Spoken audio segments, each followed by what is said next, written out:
We are fighting against a super power.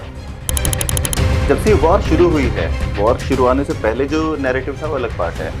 इस समय propaganda क्या है? इराक नष्ट हो गया जी। ईरान में भी कुछ नहीं निकलेगा।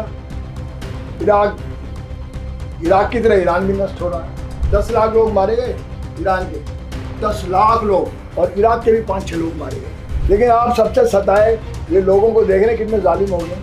जिस तरह से गाजा में उन्होंने कत्लो गारत किया है तो रिवर्स पैटर्न हो गया है। उल्टा पड़ गया है। अब पहले वाले जो हमारे यूएनओ थे, जो इस तरह के अंतर्राष्ट्रीय संगठन थे, वो अब पता नहीं इतने मजबूत कभी रह भी पाएंगे या नहीं रह पाएंगे, या रहेंगे नहीं रहेंगे।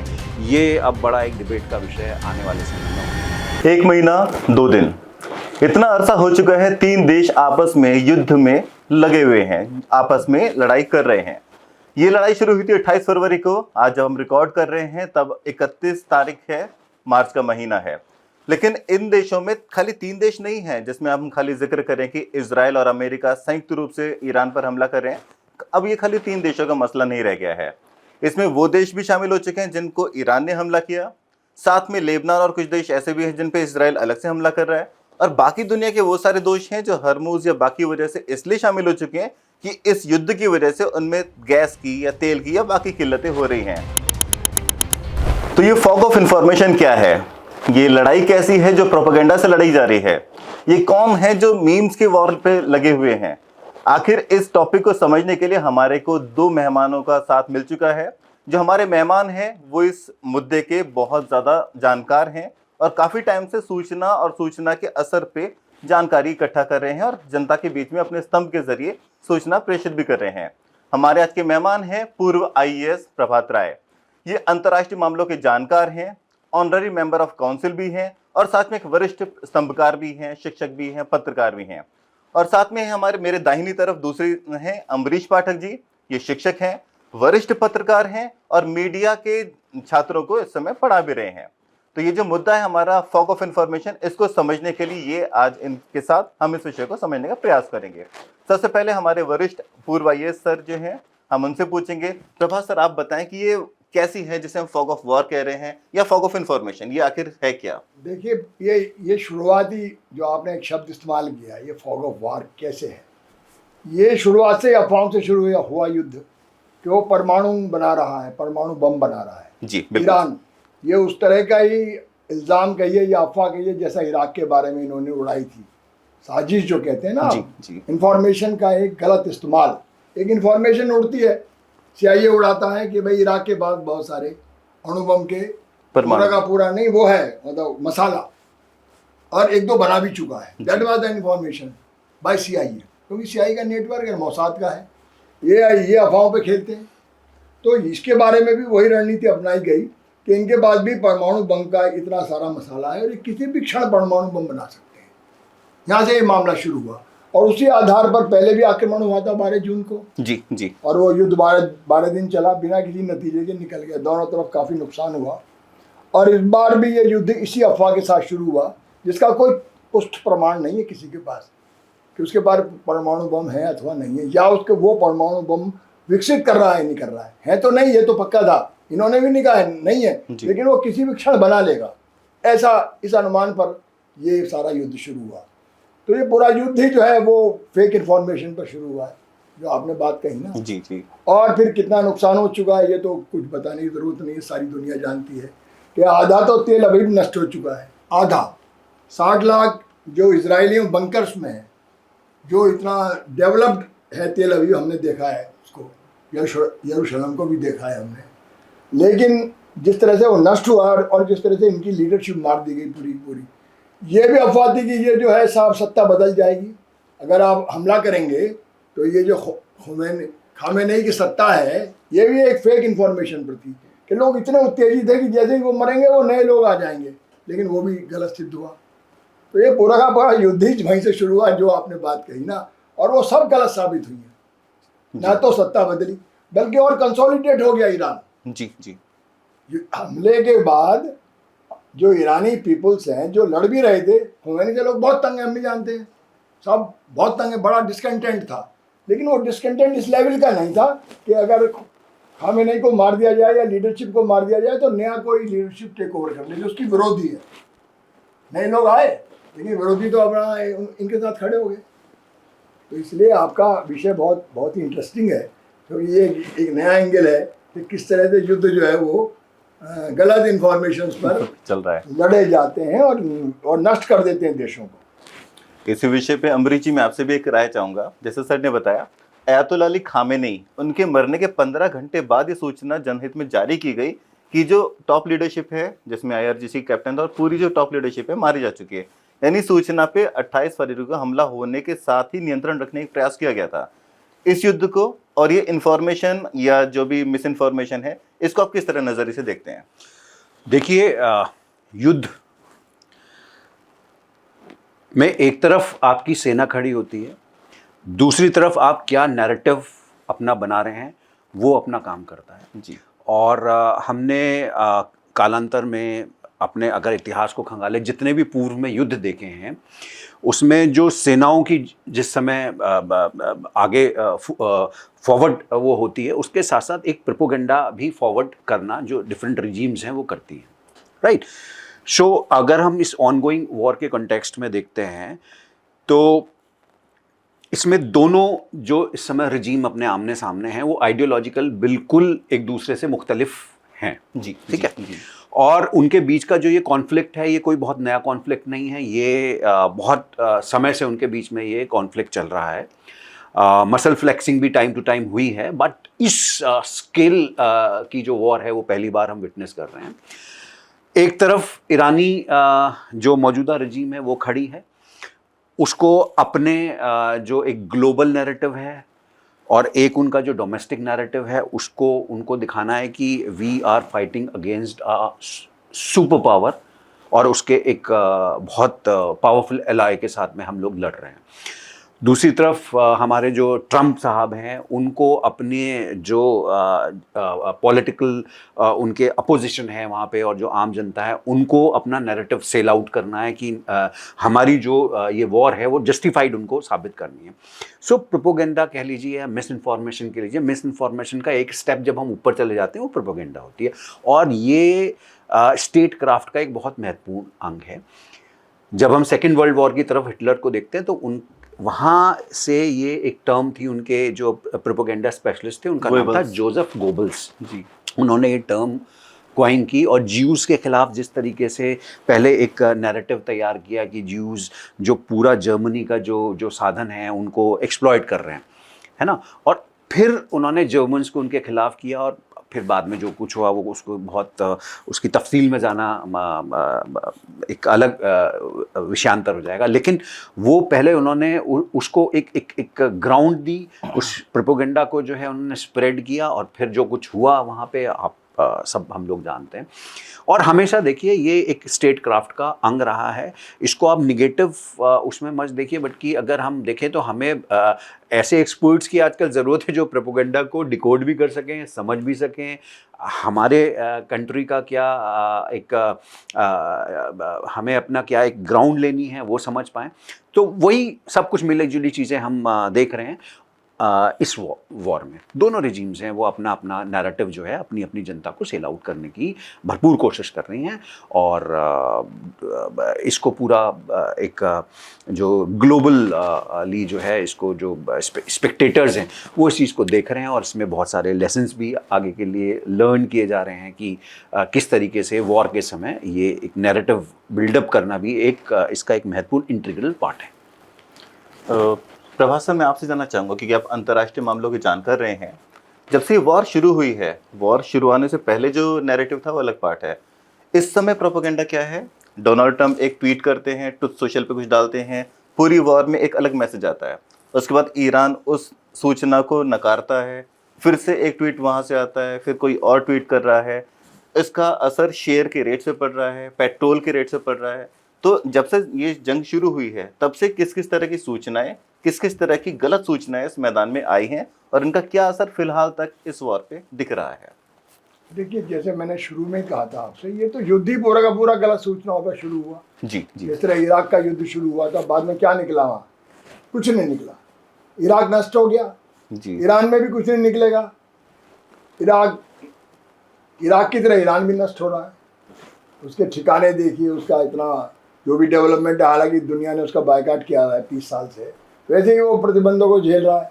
वो कैसे सर्वाइव कर रहा है ये तो हम लोग जानते हैं, जिस तरह से वो सर्वाइव कर रहा है जी अपनी इच्छा शक्ति भी कहिए या जो भी उनका एक सिद्धांत है, धर्म है। और उधर से चीन और रूस की थोड़ी सपोर्ट भी है, तो उनके ग्रुप में हो। जी अब इस समय भी आप देखिए कि रूस को उसने 50,000 ड्रोन्स दिए। उस ड्रोन्स को किस तरह डेवलप किया होगा उन्होंने, ये तो वही जान सकते हैं। और वो ड्रोन्स ने सारी तकनीकों को फेल कर दिया। सबसे बड़ी बात ये है इसमें कि ये जो प्रोपेगेंडा था कि उसको 4 दिन में निपटा देंगे, जैसे उसको सोचा था उसने यूक्रेन को भी दे था कीव पर पहुंचा। तो ये जो ओवर कॉन्फिडेंस था, ये भी प्रोपेगेंडा पर ही बेस्ड होता है। जी ये जो हमारा एक नैरेटिव इंटेलिजेंस क्रिएट करती है। देखिए पॉलिटिशियंस को नहीं पता होता, वो तो इंटेलिजेंस पर डिपेंड करते हैं। सरकार का जो एक तंत्र होता है ना जी कि भाई अब जो है, और ये सब तैयार है मामला, अब आप जाइए बस पलीता लगाइए और सब कुछ खत्म। ये किसने नैरेटिव क्रिएट किया है? पूरी की पूरी इंटेलिजेंस ने। जैसे मैंने मोसाद दुनिया की सबसे बेहतरीन इंटेलिजेंस मानी जाती है। जी आप सब जानते हैं KGB और ये जो हमारी जो है CIA भी उसके आगे नाकारा है। और वही उसकी सफलताएं भी हैं। देखिए जिस तरह से लीडरशिप को मारा गया है, टॉप लीडरशिप को, तो वो कोई एक्सपर्टीज रही है मोसाद की, बहुत मोसाद की। और हम लोग क्योंकि हमारी भी कुछ इंटेलिजेंस कनेक्टेड रही है उनसे, आप जानते हैं अच्छी तरह, और हमको भी इसलिए बड़ी सफलताएं मिली हैं। उसकी इंटेलिजेंस पर कोई हमें शुबा नहीं है, लेकिन वो पूरी ईरानी जनता को, मासेस को कैलकुलेट करने में असफल रही। उसकी माइंड को वो अंडर एस्टिमेट करके पूरे सिचुएशन को, और उस चक्रव्यूह में ट्रंप और नेतन्याहू फंसे। नेतन्याहू तो इसलिए अभी वॉर चाहते हैं शुरू से ही, क्योंकि वो अपनी जान बचा रहे हैं। वो इतने आरोपों से घिरे हुए हैं कि अगर वो सत्ता में नहीं रहेंगे तो उनको हो सकता है सजाए मौत दे दे। वहाँ के पॉलिटिशियन या वहाँ की सरकार, वो इतने भ्रष्टाचार के आरोपों में घिरे हुए हैं। तो इसमें बहुत सारी बातें जो आपने कही ना, जैसे इन्होंने बहुत बढ़िया एग्जाम्पल दिया था गोएबल्स का। देखिए पूरी वॉर जो है, यहूदियों को 60 लाख को मार दिया आपने, बेगुनाह यहूदियों को मार दिया आपने। नहीं जी आधे तो भागे, अमेरिका में 1 करोड़ रह रहे हैं, आइंस्टीन जैसे लोग। बिल्कुल फाल्स इंफॉर्मेशन, एकदम एक क्रिएट किया गया नैरेटिव जिसका कोई आधार नहीं था कि वो पूरा का पूरा साधनों का इस्तेमाल कर रहे हैं। ये सब करते हैं, ये सब इस तरह के लोग जो है ना, खासतौर से जिस तरह के ट्रंप व्यक्ति है, वो 30,000, मैं न्यूयॉर्क टाइम्स के साथ जुड़ा हूँ, थोड़ा बहुत मैं उनका एडवाइज़र भी हूँ। तो न्यूयॉर्क टाइम्स का इनको अच्छी तरह मालूम है, बड़े पत्रकार हैं बहुत, कि 30,000 बार वो आदमी पिछली बार झूठ बोला था। 30,000 गिने उन्होंने, कितने झूठ बोला है। अब ये झूठ क्या है? ये भी तो नैरेटिव है भाई, बरगलाओ। अभी क्या कह रहा है, बातचीत चल रही है, ईरान कह रहा है बातचीत नहीं हो रही। अब किसी मीडियम से, किसी वाया मीडिया से हो रही होगी। ये नहीं कि ट्रंप एकदम झूठ बोल रहे हैं, लेकिन ये झूठ है कि ईरान से बातचीत चल रही है। बातचीत चल रही है, क्या था? डेफिनेटली बातचीत का चैनल तो एक बैकड्रॉप में खुला रहता है। और जो है वो असफल होगी या सफल होगी, ये तो अब युद्ध का अंत बताएगा, क्या निर्णय होता है। क्योंकि ईरान के लोग और ईरान की जो मिलिट्री है ना, वो इस तरह की है। जैसे मैं एक पीछे आपको ले जाना चाहता हूँ, 1980 में मैं गया था। उस वक्त मैं, उस समय हम लोग सरकार में ही थे, कि 10 साल लड़े हो, 10 साल इराक के खिलाफ। उस इराक को किसने तैयार किया था? अमेरिका ने लड़ने के लिए, कि ये जो है शिया हैं, तुम्हारे यहाँ भी शिया वो है, पॉपुलेशन ज़्यादा मेजोरिटी, तुमको ही शिया तख्ता उलट देंगे। सद्दाम आज डिक्टेटर, वो डर गया। ये भी नैरेटिव था, झूठा नैरेटिव। जबकि शिया भी उसके बड़े समर्थक थे सद्दाम के, सब जानते हैं इस बात को। लेकिन उस आधार पर सद्दाम को डराया गया, और पूरा नाटो फोर्सेस और पूरा अमेरिका उसके पीछे था। क्या नतीजा हुआ? 10 लाख लोग मारे गए ईरान के, 10 लाख लोग, और इराक के भी 5-6 लोग मारे गए। नतीजा क्या निकला? कोई नतीजा नहीं निकला। दोनों को बहुत नुकसान हुआ, लेकिन एक झूठे नैरेटिव पर कि शिया तख्ता उलट देंगे। क्यों था? किसने क्रिएटिव किया नैरेटिव? ये फॉग, जो आपने फॉग कहा, वो है ये सब। और ज़्यादातर युद्ध मैंने दुनिया में देखे, जैसे मैं कश्मीर के बारे में अपने यहाँ ही देख लो, क्यों था? कितना झूठ फैलाया जाता पाकिस्तान के द्वारा। हम लोग भी कुछ ना कुछ करते हैं। इस चीज़ में एक एडिशन ये भी है। आप ये देखिए, ये पुरानी प्रैक्टिस रही है अमेरिकन्स की, अमेरिकन इंटेलिजेंस एजेंसीज की। अफगानिस्तान, इससे पहले अफगानिस्तान में देखिए, अफगानिस्तान में अल्टीमेटली क्या हुआ? आप तालिबान के खिलाफ अपने आपने सैनिक भेजे और तालिबान को ही आपने सत्ता सौंपी वहाँ पे, जी, एग्जिट ले लिया वहाँ पे। जब USSR ने इन्वेजन किया था, तो CIA ने ही जो कुछ अफगान थे, कुछ सऊदीज थे, कुछ पाकिस्तान के मुजाहिदीन थे, उनको मिला करके अलकायदा को खड़ा किया। Everyone knows it. जी जी जी। राइट। और हमारे जो उसामा बिन लादेन थे, सीधे सीधे इनको बिल्डअप करने में CIA का अमेरिका, हाथ रहा। हथियार से लेके इंटेलिजेंस लेके भी आपने रशियंस के खिलाफ उनको खड़ा किया। तब आपका नैरेटिव दूसरा था।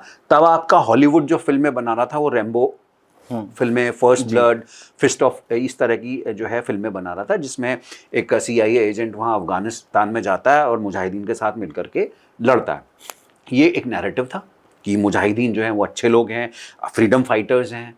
जब आपका टेबल्स टर्न हुई वहाँ पे, तो आपका नैरेटिव चेंज हो गया। फिर वही मुजाहिदीन जो हैं वो आतंकवादी हो गए, जिसके खिलाफ अमेरिका अब तक लड़ता रहा। सो ये सब चीज़ें जो है time to time narrative buildups intelligence agencies करती हैं, उनकी पॉलिटिकल लीडरशिप उसको फॉलो करती है। वही अभी हुआ है, ट्रंप ने भी वो किया, लेकिन इस बार थोड़ा मुझे लगता है ये मिसकैलकुलेटेड हो गया है, जो शायद अमेरिका के लिए नेक्स्ट वियतनाम वाला एक डिजास्टर भी कर सकता है, सामने आ सकता है। जैसा आपने कहा कि नेक्स्ट पहला हो चुका है, नैरेटिव हमारा फेल हो चुका है, तो ये जो नैरेटिव फेल होने की कहानी है, अगर मैं इसे थोड़ा सा बैक लेके जाऊं कि इजराइल और ये ईरान के रिश्ते, ये शुरू से थोड़ा कन्फ्यूजन है।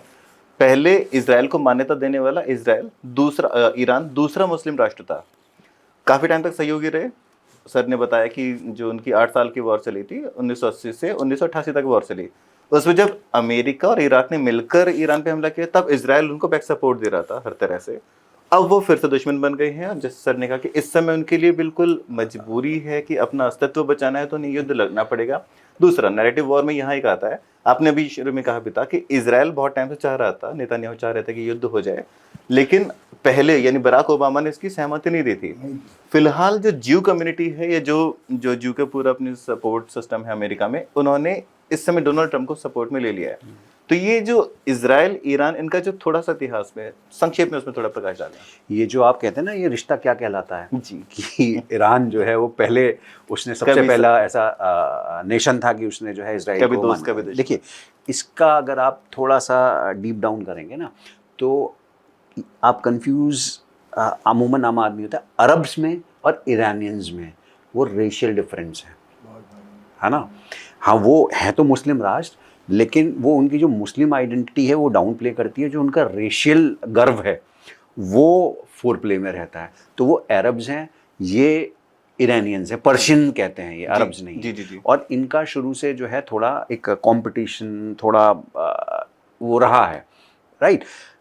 और इन्होंने हमेशा, पर्शियंस ने अरब को रेजिस्ट किया है अपने कल्चर पे हावी नहीं होने देने के लिए। अरब्स की दुश्मनी है इजराइल के साथ में, ईरान की दुश्मनी कल्चरली उनसे इतनी नहीं थी। तो इन्होंने जब ये एक ईरान जो है, सॉरी, आपका इजराइल जब अस्तित्व में आया, तो सबसे पहले जिन मुल्कों ने उसको रिकग्नाइज किया उसमें से ईरान भी एक था। वो अरब रिजीम्स को काउंटर करने की स्ट्रैटेजी, लेकिन जब इजराइल पावर में आ गया, एग्जिस्टेंस में आ गया, और उसने अपना एक नेशन के रूप में जो है शेप लिया, तो उसकी कुछ पॉलिसीज ऐसी होती चली गई जो अगेंस्ट द मुस्लिम वर्ल्ड होता चला गया। तो उसमें कहीं ना कहीं फिर ईरान के साथ भी, क्योंकि ईरान भी अपने आप में एक उभरती हुई ताकत था, बहुत पावरफुल इकोनॉमिकल ताकत रही है, और उसके पास में जो प्राकृतिक संसाधन है वो बहुत रहे हैं। कल्चरली ईरान बहुत पुराना संस्कृतियों में से एक है, तो उसकी एक बहुत पुराना इतिहास है। तो एक डायरेक्ट जो है वो एक ऐसा मुस्लिम वर्ल्ड में ऐसी कंट्री थी जिसको डेफिनेटली वो अपना कॉम्पिटिटर देख रहे थे। तो फिर ये रिश्ते थोड़े समीकरण इक्वेशंस चेंज हुई, और जियोपॉलिटिकल सिचुएशंस में फिर वो दोनों एक अलग अलग जो है अपने दूरी पर वो आ गए। तो इसका कारण तो ये है। तो इसमें एक और भी बिंदु है जो मैं इन्हीं की बात को आगे बढ़ा रहा हूं, जी जी जी जो शायद ज़्यादा जरूरी है। जी, वो ये कि देखिए, ईरान जो है, जैसे इन्होंने कहा ना, वो आर्यन सभ्यता का देश था। जी जी जी, ठीक है, पर्शियंस रहे, बाद में इस्लाम आया, बिल्कुल, लेकिन वो अपने कल्चर को अभी तक मेंटेन किए हैं। सबसे बड़ी बात ये है कि वो बहुत ही स्टैब्लिश्ड कल्चर है। अरब कल्चर तो कबीलियाई कल्चर रही। जी जी, कह सकते ये हैं। बात मैं इसलिए बिंदु जोड़ रहा हूँ। नहीं, बिल्कुल ठीक बात है, बिल्कुल। और उनके अंदर जो एक गर्व है ना कि उन्होंने यूनान को भी हराया है। आप उनका हिस्ट्री पढ़ेंगे तो आप हैरान रह जाएंगे। सबसे सफल सभ्यताओं में से एक रही है। हाँ, और बड़े डोमिनेंस लंबे के दौर साथ। तक वो बड़ा प्रोमिनेंट उनका रोल रहा वर्ल्ड हिस्ट्री में। तो वो भी एक गर्व जो है, गर्व, एक बिल्कुल। राष्ट्रीय गर्व, जिसे जिसको हिटलर की भी जिसकी बात करता था, जी। जिसके बाद मुसोलिनी भी करता था कि वो रोमन एम्पायर, मतलब याद है ना। बिल्कुल। तो वो सब काम करते हैं। हमारे यहाँ पे तो कह रहे हैं ना, गर्व से कौम बाम क्या थे अब क्या हो गए, क्यों था ये हर कौम में हर जाति में होता है।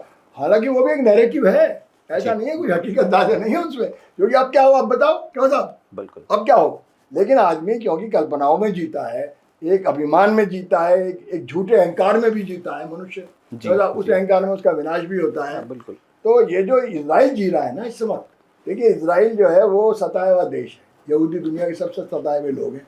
लेकिन आप सबसे सताए हुए लोगों को देख रहे हैं कितने जालिम हो गए।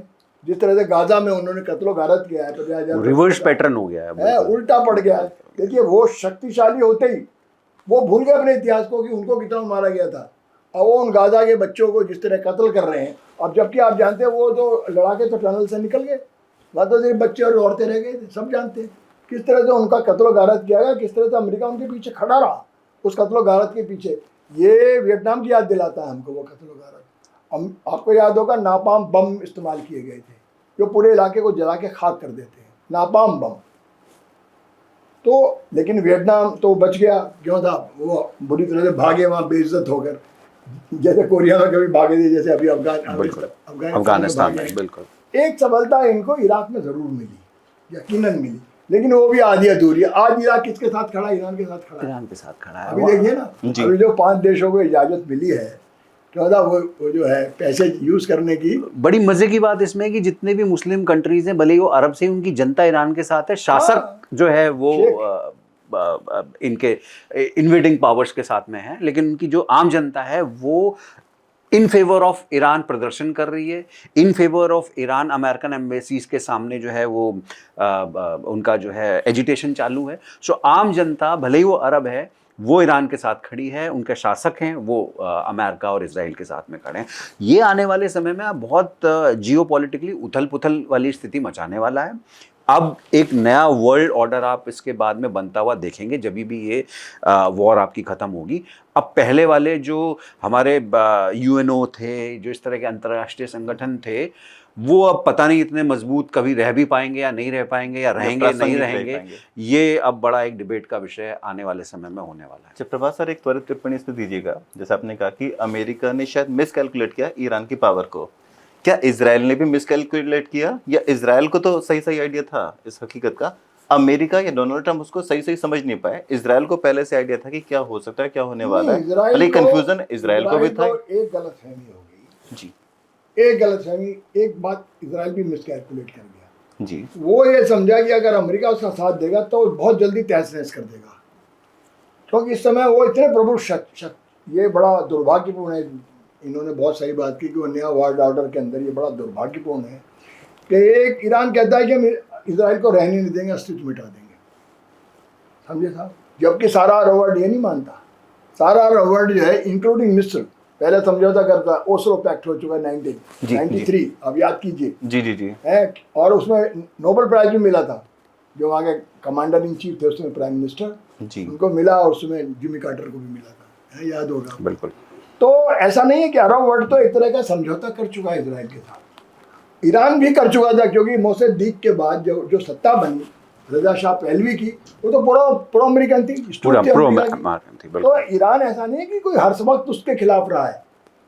लेकिन अब परिस्थिति क्या हो कि अरब देश के जो शेख हैं, बादशाह कहते हैं, वो डर रहे हैं इस्लामिक क्रांति से, इसलिए वो अमेरिका की गोद में है। वहाँ बेस क्यों बनने दिए उन्होंने?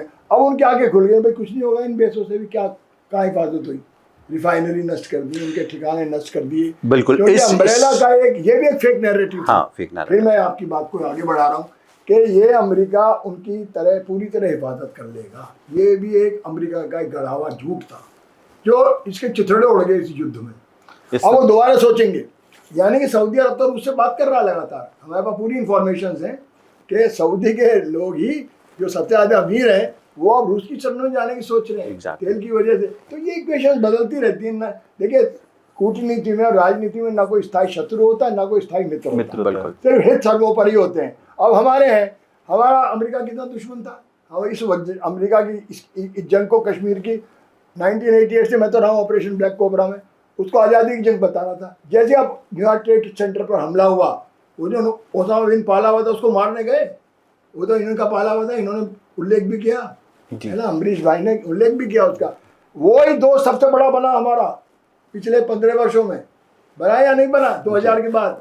अभी क्या हुआ दोबारा जब ट्रम्प साहब आए, बल्कि 25 वर्ष ही हो गए, 25 वर्ष हो गए, 26वें वर्ष में फिर दुश्मन हो गया और वो मुनीर को गले लगा रहा। क्यों साहब? क्योंकि हमने कहा, हमारे मोदी जी, हमने तो कहा था, एक मोदी जी के बड़े एडवाइजर मेरे भी दोस्त हैं, सुनो साहब, मैं तो अब नहीं उस एडवाइजरी काउंसिल में, मैंने कहा भाई क्या ही देता, नोबेल प्राइज देता तो हमारा क्या बिगड़ जाता, देता ना देता, तो ये भी तो कूटनीति थी। क्यों साहब, क्या अर्थ था? हमने कहा भाई नहीं, इन्होंने कोशिश तो की थी, हमने मानी नहीं, हमने अपनी मर्जी से करा सिंदूर ऑपरेशन बंद, ये कह सकते थे, चुप बैठ गए। क्यों साहब? बिल्कुल ये गलत, मेरा हमारे हिसाब से कूटनीति का, ट्रम्प साहब को जिताने का ये कूटनीति का गलत खेल था। उससे क्या हुआ कि डेमोक्रेटिक पार्टी हमारी दुश्मन होगी। आपको पता है बिडेन के समय में हमारे संबंध अच्छे नहीं रहे अमेरिका से, जबकि अमेरिका ने न्यूयॉर्क ट्रेड सेंटर के बाद एकदम रुख बदल दिया हमारे प्रति, हमारा दोस्त हो गया, वो जिहाद का दुश्मन हो गया, जैसे इन्होंने भी उल्लेख किया, वो जिहाद का शत्रु हो गया था, नहीं हो गया था। वो जिहाद जो उसने खड़ा किया था पेट्रो डॉलर से और अपनी बंदूकों से और अपनी स्टेन गन से, वो तो जिहाद उसी ने खड़ा किया था। देखिए कहीं ना कहीं तो मैं सर की इस बात से बिल्कुल इत्तेफाक रखता हूँ एंड कम्प्लीटली अग्री कि हमारी जो इस समय डिप्लोमेसी है वो बैकफुट पे तो कहीं ना कहीं आई है, और इसको स्वीकार करने में कोई इसमें हेजिटेशन नहीं होना चाहिए, क्योंकि जब हम स्वीकार करेंगे तभी हम उसे इम्प्रूव भी करेंगे, और हम डिनायल मोड में अगर रहेंगे तो इम्प्रूव कैसे करेंगे। देखिए कूटनीति या डिप्लोमेसी में कोई आपका परमानेंट दुश्मन नहीं होता, परमानेंट मित्र नहीं होता। उदाहरण के तौर पे एक समय तालिबान जो था और हमारे बीच के ताल्लुकात अच्छे नहीं थे, लेकिन अब जो है अंडर द टेबल हमारे तालिबान के साथ बहुत अच्छे हमने उसको ऑफिशियली तो रिकग्नाइज नहीं किया है, लेकिन हमारे डिप्लोमेटिक संबंध तालिबान के साथ बहुत अच्छे हैं। तालिबान के विदेश मंत्री अभी यहाँ पे दिल्ली में आके गए हैं, उन्होंने प्रेस कॉन्फ्रेंसेस भी की है, और हमारी इंटेलिजेंस एजेंसीज और हमारा जो सरकार है वो अफ़गानिस्तान के जो रिकन्स्ट्रक्शन है उसमें बहुत एक्टिव रोल प्ले किया है, हमारे बहुत स्टेक्स वहाँ पे लगे हुए हैं। और अभी आप ये जो ऑनगोइंग वॉर देख रहे हैं ना अफ़गानिस्तान और पाकिस्तान में जो चल रही है, इसके भी बहुत सारे मायने हैं जो शायद पब्लिकली बोलना जो है वो ठीक नहीं है, लेकिन बहुत कुछ इस समय जियोपॉलिटिकल जो सिचुएशन है, जो इक्वेशंस हैं, यू नेवर नो कि आज जो है 1 महीने बाद उसमें क्या बदलने वाले हैं। बहुत रैपिड चेंजेस हैं, और भारत की जो स्थिति है वो अब देखिए अमेरिका का भी अगर आप पिछले वर्षों से और अभी के बीच में जो आंकलन करें तो हमारे एक समय आपको लगेगा कि हमारा बहुत अच्छा अमेरिका के साथ में जो केमिस्ट्री है वो चल रही है, लेकिन अब पिछले कुछ अरसे से हम देख रहे हैं वो केमिस्ट्री कहीं कुछ गड़बड़ाई हुई है।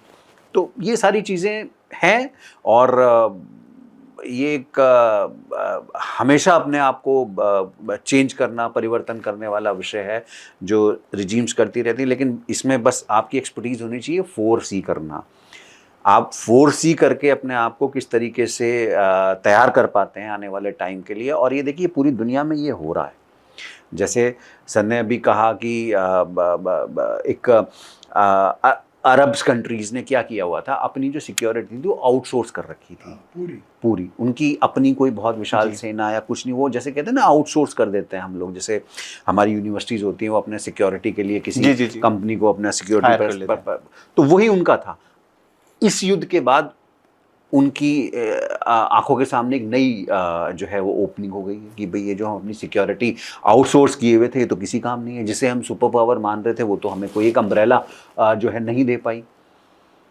तो आप जान लीजिए कि अमेरिका के लिए वो इस युद्ध में चला गया है, परिणाम कुछ भी हो लेकिन उसमें डैमेज एक तरफा नहीं होगा। जो अमेरिका ने अपना एक इमेज का नैरेटिव पूरी दुनिया में बनाया था वो कहीं ना कहीं डेंट होगा। तो सर एक अंतिम सवाल मैं आपसे जानना चाहूँगा, अब आपके हिसाब से युद्ध का परिणाम क्या होने वाला है? सचमुच का अंत और सूचनाओं का अंत, यानी इस युद्ध में कोई दोनों पक्ष जीतेंगे, दोनों के बीच में एक म्यूचुअल समझौता हो जाएगा, या हम अगले आने वाले 10 दिन 1 महीना में क्या देखने वाले हैं? देखिए ऐसा है विभोर जी, अमेरिका तो पहले थक चुका है जी। अमेरिका समझ चुका है कि वो युद्ध में गलत फंस गया जी। अमेरिका हर पूरी जिलो जान से कोशिश कर रहा है कि वो किस तरह से निकल आए, लेकिन कोई भी राष्ट्र जो है वो बहुत ही सम्मानपूर्ण ढंग से अमेरिका जैसा निकलना चाहता है। एक रिस्पेक्टेबल एग्जिट उसको मिल नहीं पा है ना, वो क्या है कि भाई देखिए हार जीत का तो भूल जाइए, इसमें कोई हारेगा नहीं कोई जीतेगा नहीं, ना तो इजराइल मिटेगा ना तो ईरान मिटेगा। तो ये सोच के आए थे ना कि हम मिटा देंगे इसको, मिटाता कोई किसी को नहीं। समझौता होने ही वाला, समझौता लगभग अमेरिका चाहता है, अब ईरान नहीं चाहता। ईरान कहता है भाई मैं कम से कम इजराइल को तो ठीक कर दूं, जो बार बार हम मेरे पे टूट के पड़ता है। क्या था, ईरान का तो इतना नुकसान हो चुका है, वो सोच रहा है और नुकसान होना ही है। एक और बताऊं मैं बात, जो सबसे बड़ी बात है, देखिए हम तो बहुत देखा हमने जिहादियों को, बहुत पास से मैंने स्टडी किया। मैं जैसे मैंने बताया ना, मैं कश्मीर में ऑपरेशन ब्लैक कोबरा में रहा। जिहादियों की मानसिकता को आप नहीं जान सकते। जो इस्लाम से प्रेरित जिहादी है ना, वो मौत के लिए निकलते हैं। तो लड़के हमारे कैंटोनमेंट में कूद पड़ते थे, can you think of it. और हमारे मिलिट्री वाले, हम तो शायद उनको इज्जत नहीं देते थे, हम तो सिविल ऑफिसर थे, मर गए साले मर जाने के, मैं झूठ नहीं बोल रहा आपसे।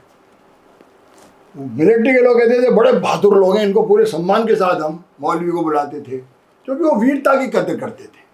समझ रहे हैं आप बात? हमारी मेंटेलिटी, मिलिट्री की मेंटेलिटी अलग होती है। जी जी जी। फौज के लोग हमारी तरह नहीं सोचते हैं, वो कूट वूट नीति राजवाज नीति से मतलब नहीं है उनका ज़्यादा, वो तो युद्ध लड़ रहे हैं और युद्ध लड़ने वालों को इतना सम्मान करते हैं कि मैं खुद आश्चर्यचकित रह गया कश्मीर में जाकर कि जिहादियों को वो उनकी वीरता का कितना सम्मान करते थे, जबकि वो एकदम, लेकिन वो किस तरह मरने के लिए आते हैं ये अमेरिका सोच नहीं सकता। एक बात, ये 10 लाख लड़ा के अभी भर्ती कर लेगा, 10 करोड़ जनता है, कितना बड़ा टेरर है, इन्हें पहाड़ दे के 15-15 हज़ार फीट ऊंचे पहाड़ है, ये फंस गए ना, इन्होंने मिलिट्री उतार दी, इनका अमेरिका उससे वियतनाम से बड़ा कब्रिस्तान बनना है। तो बूट्स ऑन ग्राउंड होंगे इस बार, बहुत होशियारी के साथ अमेरिका निकल जाएगा, समझ लेना, इतना बेवकूफ नहीं है अमेरिका। अमेरिका इज वेरी, वो कितनी होशियारी से यहाँ से निकल गया अफगानिस्तान से। बूट्स, बिल्कुल बूट्स ऑन द ग्राउंड हो सकते हैं, लेकिन उन बूट्स ऑन द ग्राउंड्स में जो बूट्स होंगे वो अमेरिकन बूट्स शायद कम हो। और आपका जो पड़ोसी है जिसने कॉन्ट्रैक्ट साइन किया हुआ है ना, उसके बूट्स हो सकता है वहाँ पड़ जाए, देखने को मिले। चलिए तो लड़ाई के मैदान में कुछ मिसाइलें हैं, कुछ बंदूकें हैं, कुछ गोलियां आ रही हैं और दोनों तरफ से बहुत सारी सूचनाएं आ रही हैं। सूचनाएं घूम फिर कर भी आ रही हैं, सूचनाएं दिग्भ्रमित होकर आ रही है। और अंततः जो हमारा विषय था प्रोपेगेंडा वॉर है, इस पे मीम्स बनने शुरू हो गए हैं। कुछ मीम्स ईरान को सपोर्ट कर रहे हैं, कुछ बाकी देशों को सपोर्ट कर रहे हैं, और इन सब के पीछे आखिरकार एक वादा है नैरेटिव का, एक ऐसा वादा जिसके आधार पर ये लड़ाई शुरू की गई थी, रिजीम चेंज, वो होती दिख नहीं रही है। ऐसे कुछ और वादे हैं और ये वादों की जंग, ये प्रोपेगेंडा की जंग, ये मीम्स की वॉर, ये कहाँ तक पहुँचेगी ये कुछ वक्त बताएगा, कुछ हमारे एक्सपर्ट्स बताएंगे, और कुछ इसको आप देखते जाइए और बने रहिए हमारे साथ IMT मीडिया के साथ। और एक बार फिर चर्चा में आपके साथ फिर कुछ और विशेषज्ञों के साथ हाजिर होंगे, तब तक के लिए दीजिए इजाजत, नमस्कार।